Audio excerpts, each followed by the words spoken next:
All right, this is 2014, numbers 26 through 30, so I'll go ahead and read off the answers here. 26 is D, 27 is D, 28 is E, 29 is C, and 30 is B.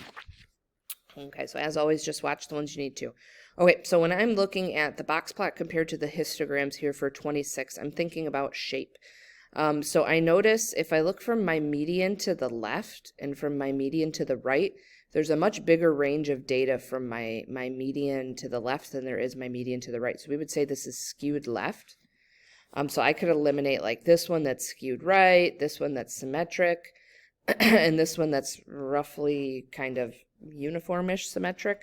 So I've got it narrowed down to these two that are skewed left. So from there, what I want to think about, I'm going to focus on this first 25% of data that appears to go from about 35 to 45 or so. So this is from the min to Q1. These are 25% of my observations.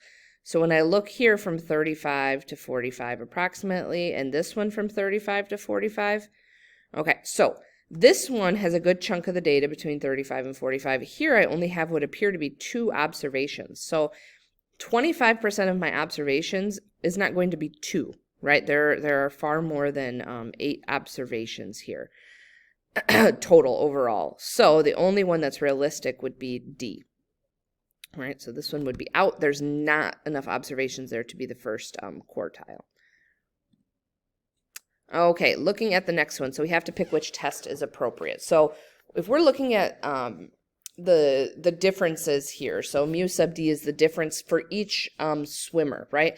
I'm not necessarily interested in the average before shaving versus the average after shaving of all players combined. I'm interested in per player here.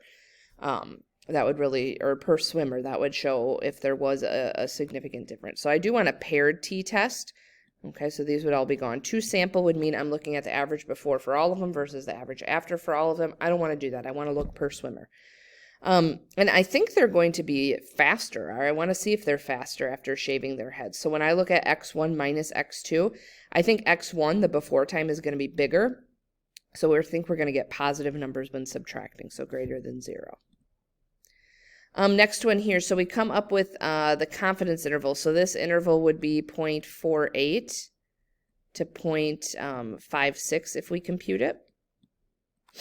Okay, so looking at this, in order for the candidate to win or for us to predict they would win, their all probable values need to be above 0.5, right? So I'm looking, if he wins with a majority of the votes, I need all of the possible values to be above 0.5. Well, that's not true. So this interval shows him winning, losing, or theoretically a tie at 0.5. So I can't make a prediction because 0.5 is in that interval. Next up, so I have the baby eaglets.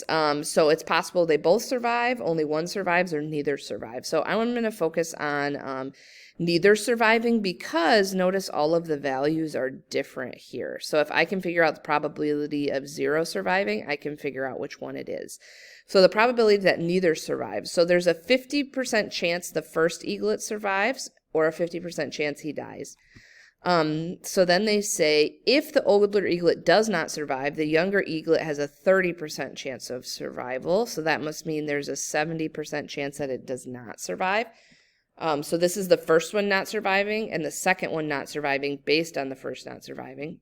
So overall, that's 0.35. So the only one that has that is C. So C must be our answer here. Okay, and the last question in this set. So they ask us to create a confidence interval. So the confidence interval, they all start with the same B, plus or minus T star times S sub B is the formula for this confidence interval. Okay, so when I look at these, none of these are set up correctly. Okay, this is the only one that has that format of T star times S sub B, with S sub B being 0.138.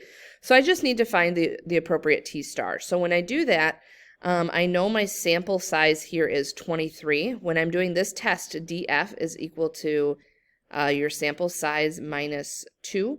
So my DF would be 21 here. So when I look at my formula sheet, with degrees of freedom of 21, and they wanted a 95% interval, so 95% with a DF of 21 would be 2.080. which matches up with